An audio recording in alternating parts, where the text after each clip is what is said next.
SRSP రెండో దశకు దామోదర్ రెడ్డి పేరు 24 గంటల్లో జీవో జారీ, సీఎం రేవంత్ రెడ్డి ప్రకటన. మాజీ మంత్రి దామోదర్ రెడ్డి గారు నిజంగా వాస్తవానికి కొంతమంది రాజకీయాలకు వస్తే సంపాదించుకోవడానికి వస్తారు, ఆస్తులు పోగేసుకోవడానికి వస్తారు. ఉన్న ఆస్తులు కరగబెట్టుకోవడానికి ఎవ్వరు రారు. ఉన్న ఆస్తులు కరగబెట్టుకోవడానికి వచ్చింది ఈ దామోదర్ రెడ్డి గారే అనిపిస్తుంది.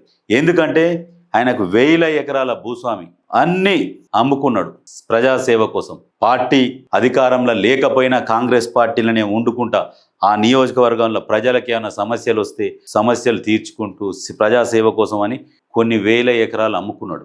ఎవరైనా కూడబెట్టుకుంటారు, కానీ ఈ నాయకుడు అమ్ముకున్నాడు. అంటే ఇప్పుడు ప్రజలు, సూర్యాపేట నియోజకవర్గ ప్రజలు బాధపడుతున్నారు. అరే ఈ లాస్ట్ మూమెంట్లోనన్నా దామోదర్ అన్నని గెలిపించుకోలేకపోయినామని చాలా బాధపడుతున్నారు. ఈ లాస్ట్కు సరే ఎమ్మెల్యే అయి ఉంటే మంత్రి అవుతుండే, ఈ పేరుతోనన్నా మనిషి లాస్ట్కు చివరి దశలో సంతోషంగానన్నా ఉంటుండే, ఓటేసుకోలేదని చాలా బాధపడుతున్నారు ప్రజలు.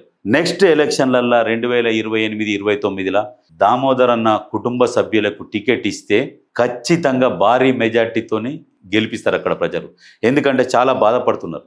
ఎంతోమందికి సేవలు చేసిండు, ఆ సేవలన్నీ గుర్తు చేసుకొని బాధపడుతున్నారు. ఇప్పుడు ఎందుకంటే అవతలకు వేరే వ్యక్తికి ఓటేసిరు, ఎందుకు వేసిన మా ఓటు అని అక్కడ వేసిన వాళ్ళకి బాధపడుతున్నారు.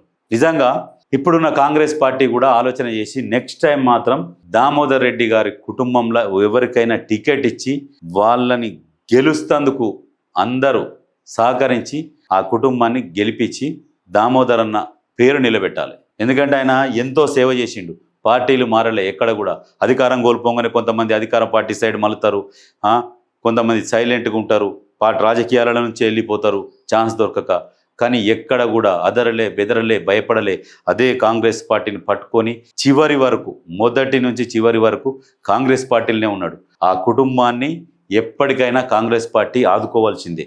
ఏ దామోదర్ అన్న పోయిండని చెప్పేసి ఆ కుటుంబాన్ని పక్కకు పెట్టకూడదు. ఎందుకంటే ఆయన సేవలు అటువంటి, కాంగ్రెస్ పార్టీకి చాలా సేవ చేసిండు కాబట్టి అది దృష్టిలో పెట్టుకొని దామోదర్ అన్న కుటుంబ సభ్యులకే టికెట్ ఇవ్వాలి నెక్స్ట్ టైం కూడా. ఇప్పుడు అవసరమైతే ఏదైనా నామినేటెడ్ పోస్టులు ఉంటే కూడా అవి కూడా ఇచ్చి గౌరవిస్తే ఇంకా చాలా మంచిది.